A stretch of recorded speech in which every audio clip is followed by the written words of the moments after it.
All right. Hey, everybody. I'm so pumped to be here with Ryan. Um, for all of the parents out there that are so worried about the cost of college, scholarships, and how to save money, this is going to be the talk you want to listen to. My name is Neha Gupta. I'm the founder of College Shortcuts. I have Ryan Bridges here, who's the owner of B Financial Wise, which is a comprehensive financial planning firm. He's been in the financial industry services for over 10 years. His office has had 75 plus years of combined experience in comprehensive financial planning. They really do specialize in the financial side of college planning, specifically helping them how to figure out how much can we actually afford for college without ruining the retirement and helping people lower their SAI to get more need-based aid. So, real talk, Ryan. We all know that people are terrified about the cost of college. For some of us with gray hair, college tuition has doubled since we went to college. But I would love to know, from your perspective, how are parents actually leaving tens of thousands of dollars on the table? Yeah, I mean, there's a lot of things that people do. It's kind of common misconceptions, right? So a lot of people, when they hear financial aid, what do they think? For some reason, it has a negative connotation. So a lot of middle income, upper income people that we see when they come in, they say, all right, I'm not going to worry about financial aid. I'm not going to qualify anyways, right? But when you really look at what is financial aid, there's going to be three different buckets, right? So there's going to be your need-based aid. That's going to be based off of your parents' income and assets. And then the merit-based aid, that's based off of your students' grades, GPA, SAT scores. And then your institutional aid. So that's going to be based off of your students' uniqueness, right? The clubs, the research projects that they've done, all of those things that help them stand out. So yes, some income families and upper income, they won't qualify for the need-based aid. But if they throw out everything in financial aid, they're not going to get the merit and institutional because they say, hey, the FAFSA form, the free application for student aid, you have to fill that out and the CSS profile if you want the aid. So if you say, I'm not going to get financial aid, I'm not going to get the need-based aid, why would I fill out the FAFSA and go through all these complicated forms? I'm not going to get anything anyways. Well, you can be penalized on that merit aid and that institutional aid for not filling that out. So we see that time and time again when people come in and they just think they're not going to get anything. Plus, it's kind of up to every school, right? What is need-based aid? Some of the private schools, the more money you make, they might actually give you more money. Why? Because then you could be successful, you could be a good donor to them. So they might try and entice you with some institutional aid and give you actually more aid because you do make more money, right? So it gets really confusing with people when they're thinking about that. So not applying, people leave millions of dollars on the table all of the time. We see it all the time by not. Absolutely. And one of the things that we're looking into, specifically around the admissions process, is so many families will say things or think, okay, well, some of these schools are looking at, is this family going to be a full pay family? Right? So, knowing, for example, right now there might be a pause on international students in the admissions process where a lot of those students did help with the full pay aspect of tuition. A lot of parents, I think, this year are going to be scared to fill out any of these forms. And so, can you talk about, ways to possibly fill it out after you've submitted or after you've been accepted? Can you talk a little bit about how these timelines work for a family that may not know that process? Yeah. So the FAFSA, what it's going to do, it's going to open up anywhere between October and December, right? So it used to be October 1st. Then they went to the new method and it kind of pushed back to December. 2 years ago, when they first did it for the very first time, it got pushed all the way back into March for those things to be submitted and filled out, right? So for this upcoming year, for 2025 and 2026, it will be on December 1st, right? So that's when it opens up. The deadline isn't going to be until June, right? So you have some time to keep working on it, but you can also do what's called a financial negotiation. So we always tell people, hey, let's look at submitting it right when it opens up. But if something happens, if I lose my job, okay, if I rolled over, and this is coming from the financial side. So if I leave my job and I have a 401k and I roll that 401k into an IRA, that looks like income. So if you had $400,000 and you did that, all of a sudden it looks like you brought in $400,000 worth of income, which is not true, right? Right. So it's called a financial negotiation. You can go back to them and say, look, guys, no, here's what it is. Here's this thing. Can you take that off of the paperwork, right? If I lose a job, I can go back to them and say, yeah, 2 years ago, because it's the FAFSA, it's a 2 year look back.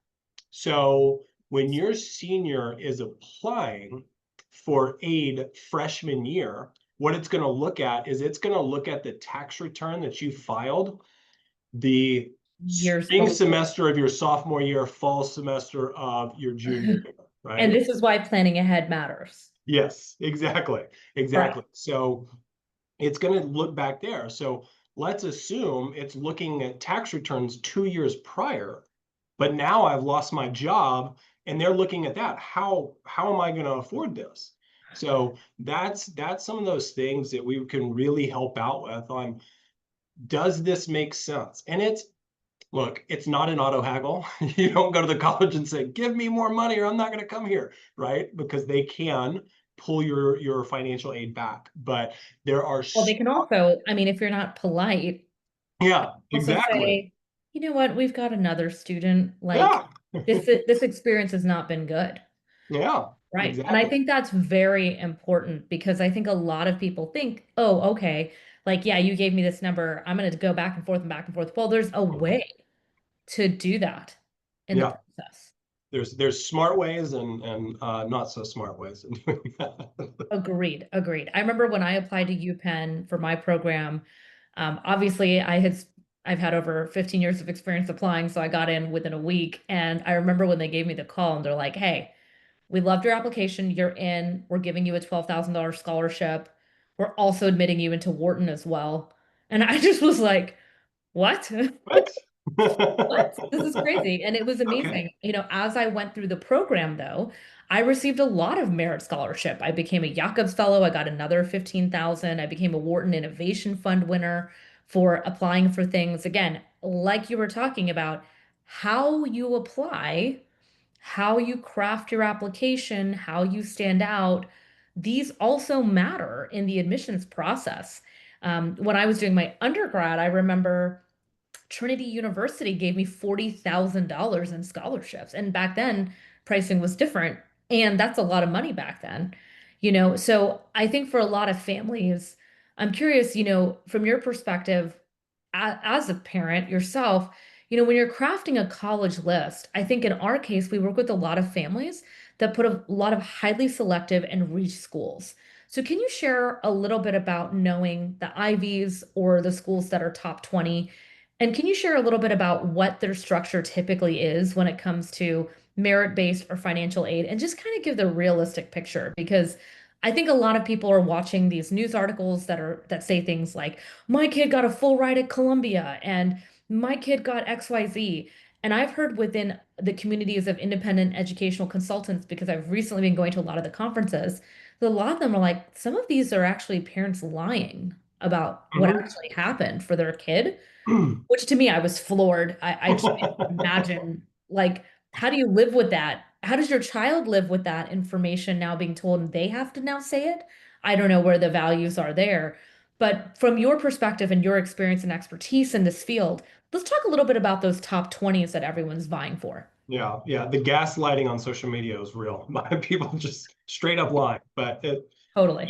yeah, it is what it is. But yeah, I mean, they're the top schools for a reason, right? Yes, they do have huge endowment funds and they do give a lot of money. But if you're thinking that you're going to go get a full ride, you better be the creme de la creme because everybody that's going to Yale, Harvard, everyone has all the extracurriculars. They have the grades, they have the SATs. So with those, it's how do you really stand out? And that's something I love about your program is on the research side to kind of help boost that resume, right? But when it comes down to the paying and how much money they get, a lot of people see the sticker shock, right? And they say, oh my gosh, $95,000 for Harvard. Or let's take here in Houston, right? I'm here in Houston, Rice, up towards the 80s, or you get UT that's 32,000, right? Well, we've seen clients that come in all the time. All right, yeah, look at their grades. I got a 1550. I'm just going to go to UT because it's half the price of Rice. And you're like, wait, hold on. It's sticker shock, right? It's marketing. Rice has this high price that they'll go out there, but they're going to give so much scholarship and financial aid to get it down to where we see people all the time. As long as you have the grades and the extracurriculars, right? Let's put that all on the same playing field. You can get into Rice cheaper that is more than double the cost. Why? Because every person in Texas is going to go to UT because 12 generations have gone there. I'll pay full price. I don't care, right? And it's a great school, but I don't want people not looking at other schools just because that sticker price. And that's where you're going to get into your cost of attendance versus kind of your net price. When I'm looking at cost of attendance, it's going to be room, board, books, fees, everything inside of that.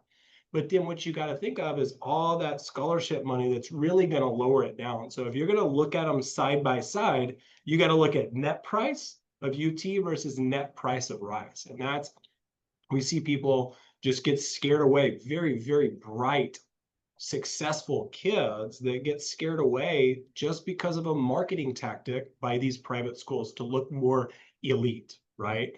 Right. So we see a lot of that when it comes down to those upper schools of people just being a little scared. Uh, Here's another thing though I've also seen is, even with that, a lot of families do curate their list based on that sticker price, but they're also not willing to invest in a financial advisor who specializes in this. yeah, yeah, and that's where we come from. So our biggest thing is we're going to help parents figure out what they can pay, right? And that's what it makes your job easier because I can go to you and say, Neha, okay, this family, they're looking at all $100,000 schools. Let's just say they don't get any money. There is no way they're going to afford that. They're more in the $40,000 range or the 50,000 or 60. So with us, we're comprehensive planners. Paying for college doesn't happen in a vacuum, right? That ripple could affect your retirement, your kids getting jobs if they have too much student debt, all of those things. So that's where we sit down with our families and plug it into our software, and it can tell us, and we can play around. All right, if I went to this school, what would I have to cut? What am I okay with cutting out of my life? Do you still want to go to Europe for a month every summer? That's Mhm. not going to happen if Right. you go Especially to with this travel school. costs today. Yeah, Mhm. exactly. So that's where we can really get in and play around. But then it also helps the college planner because now I have a target, right? And that's where then the realistic conversations come with the kids because we bring the parents in, do the financials without them, but then a number comes up and then the kids are a part of the conversation. We say, look, here's what your parents can afford. They want Yeah. to pay for your full schooling, but unless you're going to go to this level of school, what portion do you want to kick in? And then that's when you can get the buy-in from the students. And that's what really helps is if mom and dad and the students are on the same page, I'm not just wasting my parents' money. I got some skin in the game. I do really, really want to go to a top 20 school, but that means maybe $20,000 a year, whatever. I'm going to have to figure something, whether it's pay my parents back, but that's what we can help them model out. And then what's the most efficient way to pay? That's a big thing for us is gaining efficiencies. Right. So if Yeah. let's say I paid cash for college, what happens to that cash? It's gone It, forever, it's right? gone. It Yeah. it can't gain interest in the market. So how do I smartly deploy my assets to achieve that goal? And That's a big conversation that we have So, with. so talking about that, how early do you believe if you could wave your magic financial wand? If I can, Early, is it in the womb? yeah, I was gonna say you hear, wow, that's what. I actually think it is. Yeah, yeah, I that's really do. I actually do think it is. And when I talk to my parents about my mom about like, when I was born, she said, the minute you were born, we opened two funds, one for your wedding, one for your college. mm-hmm. Because they knew big fat Indian wedding and this kid's gonna be smart, hopefully, so we got to make that happen. So, Exactly. so And that's that's my perspective. Of course, I know I've got people listening on the lines that are like, "Oh God, I didn't start my kids in ninth grade." So, how early, if you had a magic wand, and then how early realistic do you see usually people start? yeah. So obviously, if you had a magic wand, it would be the day you started, right? Same thing, saving for retirement. My first job, I put money away. It doesn't always happen that way, right? So when we're talking to our families, we get a lot of middle school. Middle school is great timing, but let's just say, hey, we always tell people January of eighth grade year. Why? One, on the college planning side, that's when we're going to start picking classes for high school, right? And I want to get that correct if I want an order in things.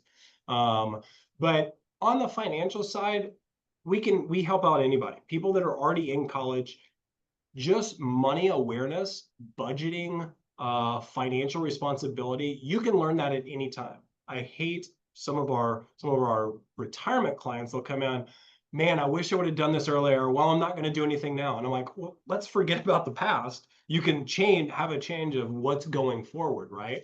Right, So that middle school range, that's when normally people are a little more set financially. They can start to save. It's the, right, the early years of a kid. I just bought my first house. What extra money? Where am I? right. Where? I mean, honestly though, I mean, even if it was $100 a month, And like that's what people we tell can people. figure A it hundred out. bucks. Especially if you're looking at Ivies, you're Yeah. kind of thinking about this already. I guess my question is, when is it too late? To when is it too late to?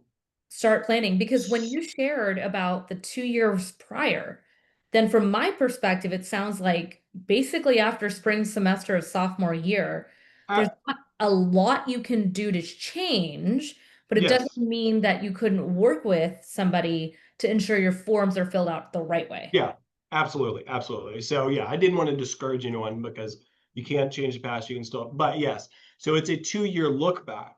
So before then, before we get into that 2 year back, so 3 years before they go, that's when we really want to start thinking about smart money, right? So am I maxing out my 401k? Because that will lower my deduction. That will lower my income, right? And retirement accounts are not counted in the SAI calculation. So you can pump those things full to lower that income to hopefully get some more free money there. So if we're looking at moving into a new school district, we need to downsize or buy upsize or something like that, if you can strategically plan that to where that's 3 years out, or the sell of that house, because again, the sell of that house, that's cash. Yes, we could do a financial negotiation and work that out, but I'd rather not mess with that. So 3 years out before, that is the ideal time, or the latest of the ideal time to start planning. Got it. And a lot of people are really confused about these acronyms and what they are. Can you explain the following? What is the difference between the FAFSA and the CSS?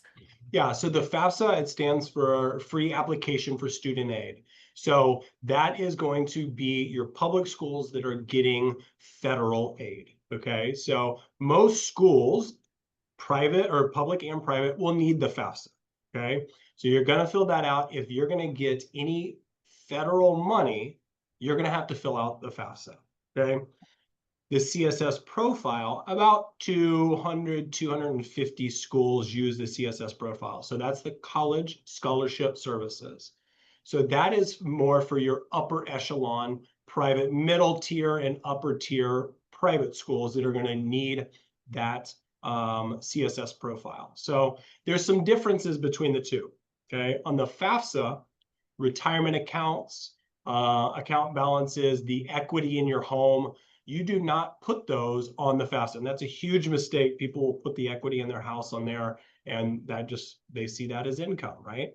Yeah. Uh, on the CSS profile, it's a different world. They're looking up under every rock in every account. Like you gotta put everything on there, and that's where I was bringing it up that some of the private schools, you fill out the CSS profile, you make a lot of money, have a lot of assets. They might actually give you more money because they get to see everything. They say, "Oh, here's a good donor right here. Yeah, let's give them some extra money to entice them to my school versus Mm, another school." Yeah. interesting. And the other question that I've gotten sometimes from families is, oh, let's get to this one. When do you have to turn in what are the deadlines? You did it for FAFSA. What are the deadlines for CSS? Yeah, so CSS looks at your current year. So FAFSA, it's a 2-year back. The CSS profile, that's going to open up in the November time too.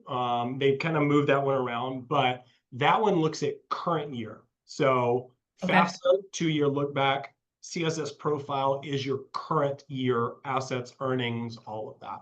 So there's some little. And when is the CSS due by? That one will be in February. They changed it around this year, so I'll have to go back and look. But I think it's going to be February for this next 25, 26. But I'll get. Okay, interesting. Yeah, because I am curious if families decide, hey, I don't want to, you know, share this information because I want my student to have every edge in the admissions process that, you know, maybe they might submit it a little later. But if it's Yep. February, it's still before regular decision. Another thing we see a lot of families are confused about is early decision. Now, from our end, we know that if you do early decision, you're legally bound to go. Can you talk a little bit from a financial perspective of making that decision? Because we know that for some of these Ivies and top schools, they're filling half their class by early decision because it improves their yield rate. Because, well, you're legally bound, so you have to technically pay for it. Yeah. Of course, one of the few reasons in which you can say, I'm so sorry, I can't do it, is, oh, I cannot afford this. But it's kind of looked down upon because, well, you kind of knew the numbers before you applied. Yeah.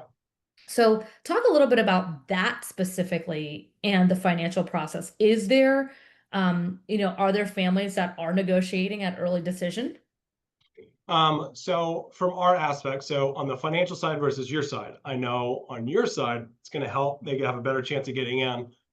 I'm a numbers guy. So I look at the numbers. So that's when we can sit with the family and we say, okay, you want to do this, just know you're going to pay pretty much full price, basically. So Right. can we afford that? There's no, yes, you can try and do some financial negotiations. I've only seen it work a few times, right? Right. Doesn't mean that it can't, but I've only seen it work a handful of times in the years that I've been doing it. So from our perspective, I don't want somebody locked into a full price that you can't negotiate, you can't shop. It kind of helps us in the get rid of the abstract. So now I know a price. So how Yeah. do we get around the back door to pay that price? So in one way, it makes it my job, I guess, easier, right? Because Right. I know what the price you're going to pay. Whereas the other side, I like negotiating, right? Like Of course. I like to get a deal. So if the books are open, then we can really do it. But yeah, So so let's say a student applies regular, they get into 5 colleges. Can you share a little bit about that process? They get the offer letters. Maybe some got some scholarship, maybe they didn't. Usually what happens is you can let the schools know, by the way, you're my number one choice. And you speak in a more calm, relaxed way, right? Like it's just very mhm. chill. You're my number one choice. I don't want to go anywhere else. I just want to share with you, these are some of the offers I've gotten. Is this something you might be open to having a conversation about? Yeah, that's exactly what we look at from our side as well. Is it's okay, here is this XYZ school I got in. You're my number one. You gave me 10 grand, they gave me like 40. So that's where you come and here's these offer letters. I really want to go to you, but with my financial situation, it just makes more sense to go to one of these other ones, but I don't want to go to them. I want to go to your school. So yeah, so that's what we do on that Right. side. On the When you say we, do you mean the parent, the student, or you, or all? all, all, right? Okay. So it's we are coaching them on how to do it and Mhm. laying it out. So ours is more togetherness instead of us Yeah. doing it for them. Right, of course. So if we need a financial negotiation of I did that 401k did roll to an IRA. It looks like income. That's when we'll come up and say, okay, and we'll type it out. Here's exactly what we put in there. Here's exactly what we say. All right, let's send it to this person at the admissions office. So Right. we're not telling them, oh yeah, you just had this rollover, figure it out and tell them no. We're walking them through to how to do those financial negotiations. Yeah, because I think in a lot of ways, like people could come off arrogant or Entitled, yeah. entitled. That's the word. Thank you.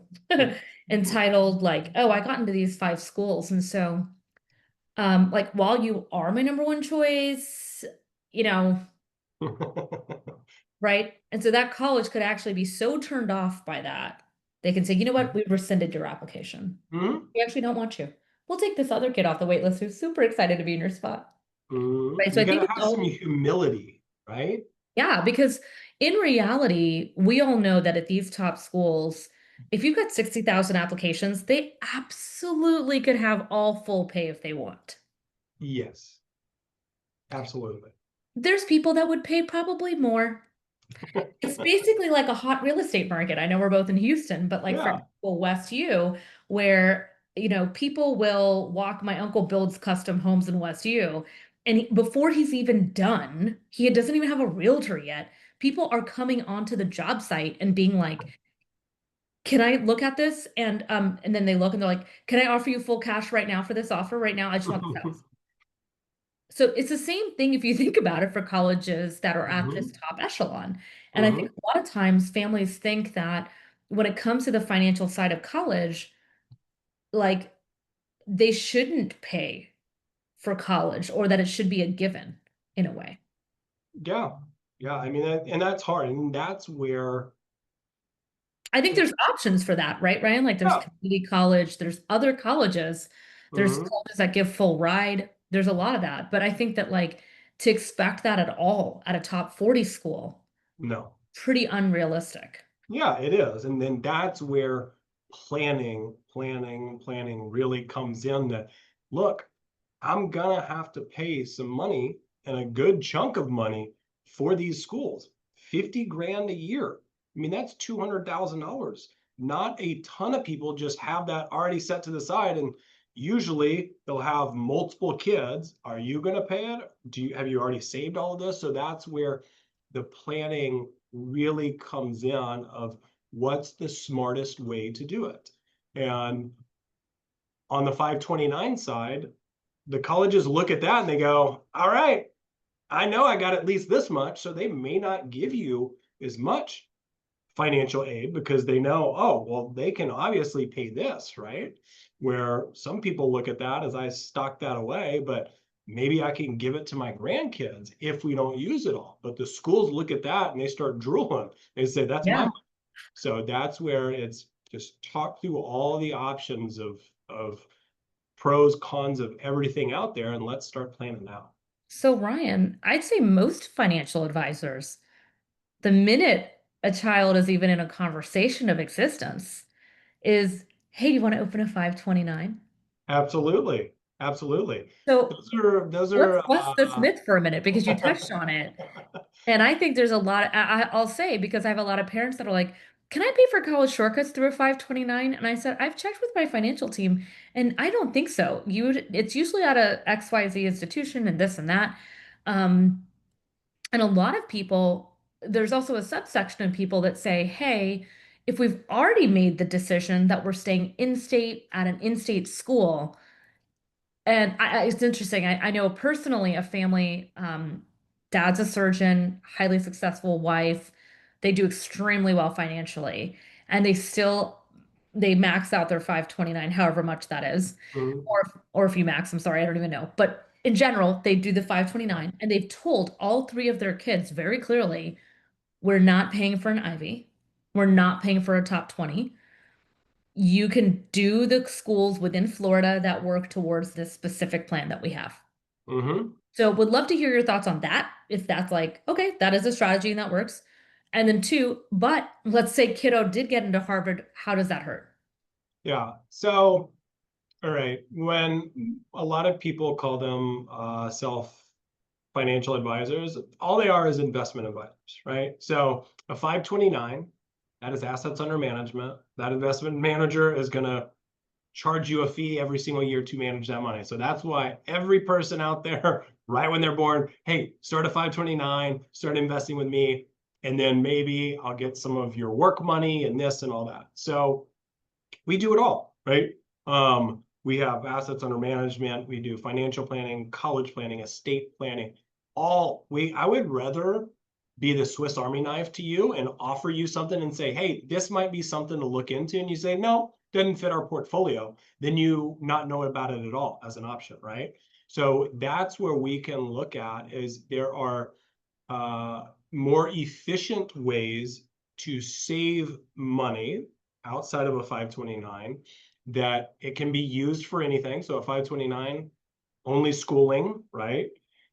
They put in a law where you can convert some to a Roth IRA, but who knows how long that will stay in effect. And Right. it's not a huge amount, right?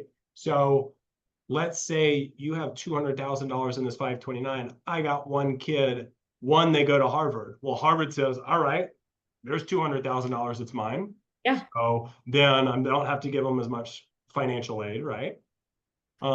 Let's just say they're the smartest of the smart, all of that. They get into Harvard and they get 80, 90% paid. I'm going to not use a ton of that 529, right? So then it's kind of dead money. Yes, you can wait and you can, if that kid happens to have a kid, you can pass it to them. Or if you have other siblings, you can kind of roll it down. But then it's like the snowball. Oh, we already had 200 for this kid. So now this kid's got 400. Now the smallest one's got 600,000. So it's not the most efficient way. So there are other assets out there that you can use to pay for anything, to where if they do get into Harvard, they have the full ride or whatever. Guess what? I got 200,000. I can help them purchase a house, right? Right. Or Or you could I, have your big Bollywood wedding. yeah, exactly. Exactly. Right. Or It's used for something else versus just specifically what that one account is. exactly, exactly. So that's why I would rather look at everything and say that, all right, that is not a match for me and my goals, than you only think that 529 is the only solution, because as we know, there is not one tool fits all. Yeah. And then one thing that I've also noticed too with families is a lot of times they'll say, "Hey Neha, we'll do, 15 applications with you. They'll work on all the applications with us." And of course, if there's specific essays to those specific schools, you click a button and it says, "Do you want to be considered for merit?" Sure. And maybe there's one extra like supplemental essay about like this scholarship that's to these students, XYZ. We'll work on those. But sometimes I get families that will say, "Hey Neha, we want to apply to scholarships outside of these applications." And we say, sorry, that's a lot of work, actually. We don't do that. Can you share your perspective on all these thousands of scholarship applications that students are applying for? Yeah. It's a huge space. Yeah. I mean, it's And it's it can be huge. I think it could be a full-time job of a parent. I don't see a Abs- teenager doing it personally, all of it. no, absolutely. I mean, yes, we have a bank that will show you all of them and it's easy to sort through them. The biggest thing that we find is people doing these other outside scholarships, and it's a scam, right? That it's a company that's just trying to get your data and sell it on the internet, right? So that's the biggest thing. What is a true one and what is not? What is a scam? So right there, I generally tell people to just hit the pause button and don't do that. Okay. So then let's just say it is a legit scholarship offer, most of those are 250 bucks, 500 bucks, a Yeah. thousand, something like that, that is not really going to make a dent. There are some families that could absolutely use that. I understand they absolutely could. Yes. But the family that could absolutely need that or use that is also going to get a huge amount of need-based aid that is going to, I mean, need, merit, and institutional, that's going to make up 90 to 95% of all of the money out there. So that's just 5 to 10% in those little bitty scholarships out there. So for each Right. one, they're different for a different company. So Coca-Cola, Right. tell me about a time you drank Coke. So you have to write an individual essay. That Coca-Cola essay is not going to work for Hinkle, for this, whatever company it is. Yes. So you're filling out one application with different questions, with different essays for every single one that you're going to do for 500 bucks. And then there's going to be 40, 50,000 people that apply for those. So you might as well go buy a scratch off. You got just as Might good as a well go get a chance. job. Yeah, exactly. Yeah.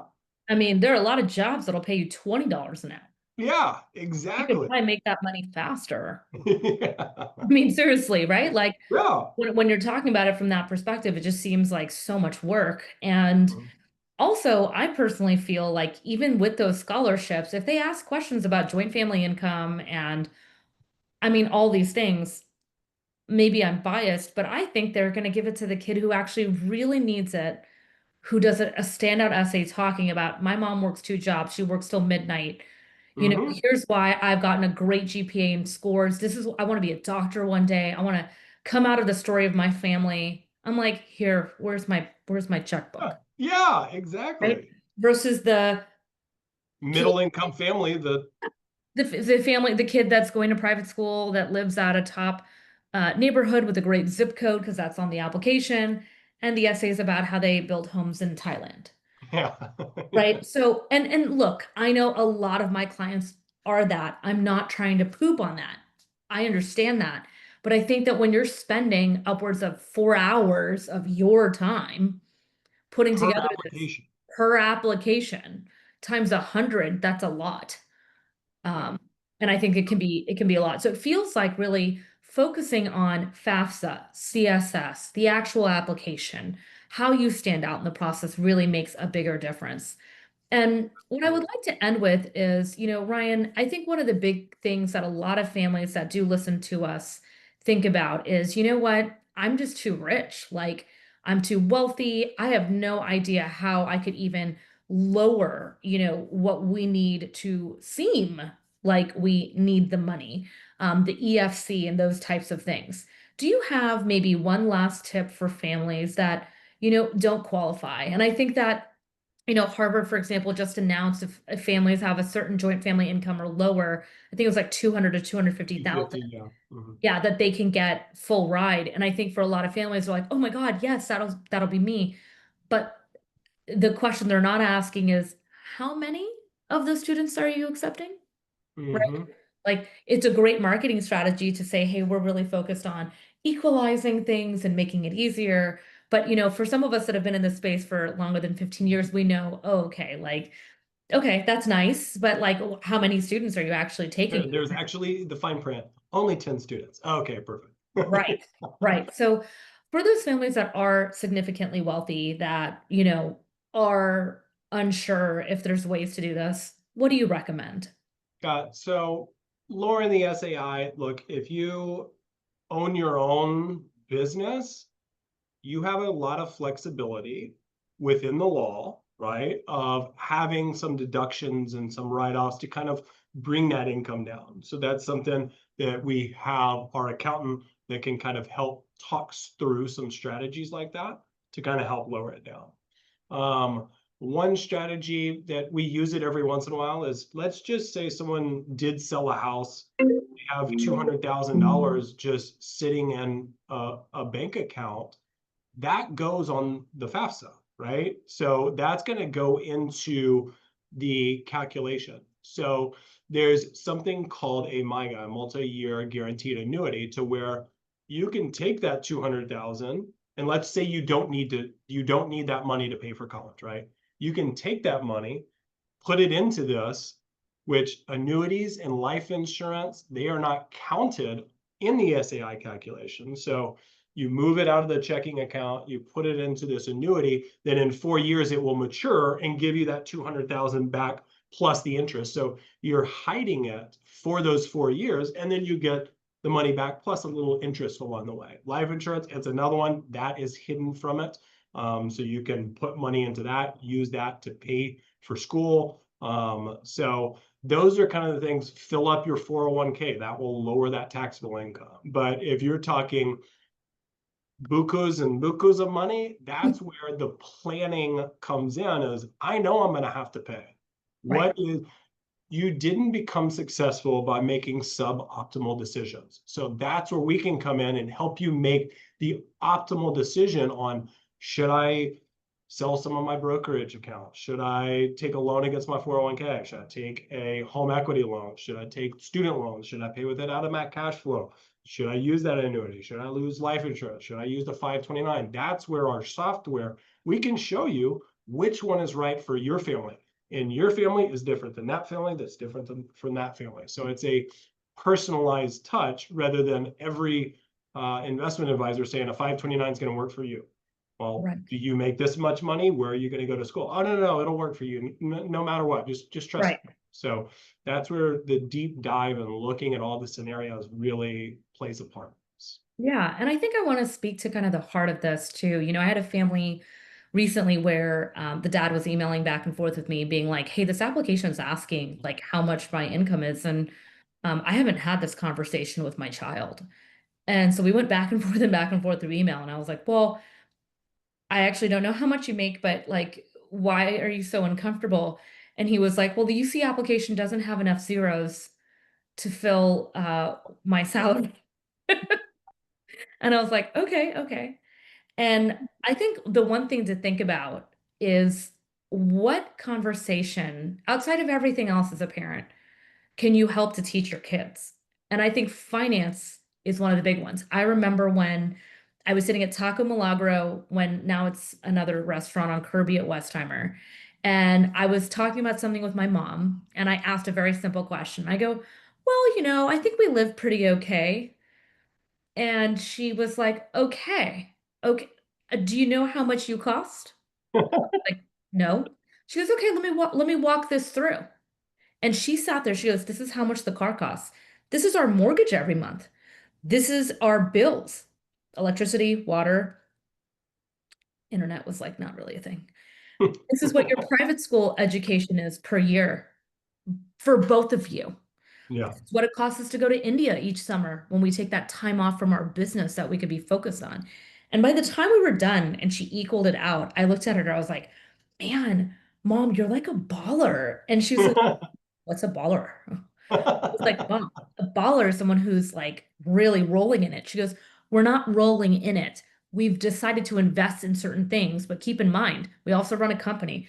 Electronics profit margins are only this much. It may look good on a revenue, but it doesn't look always that great if you have a year that's tough or we're investing in inventory." And so just that one conversation, and this is where I want to kind of stress Ryan, his team, these are the kinds of conversations, and having someone who's there that may not be just you can make a really big difference in how that lands for your child. The fact that I still remember that conversation now, and I am a business owner, I mean, it's made me really think about numbers all the time, ensuring that I'm a big saver, all these types of things, because my mom always said to me, in a business, cash is king and profitability is what matters.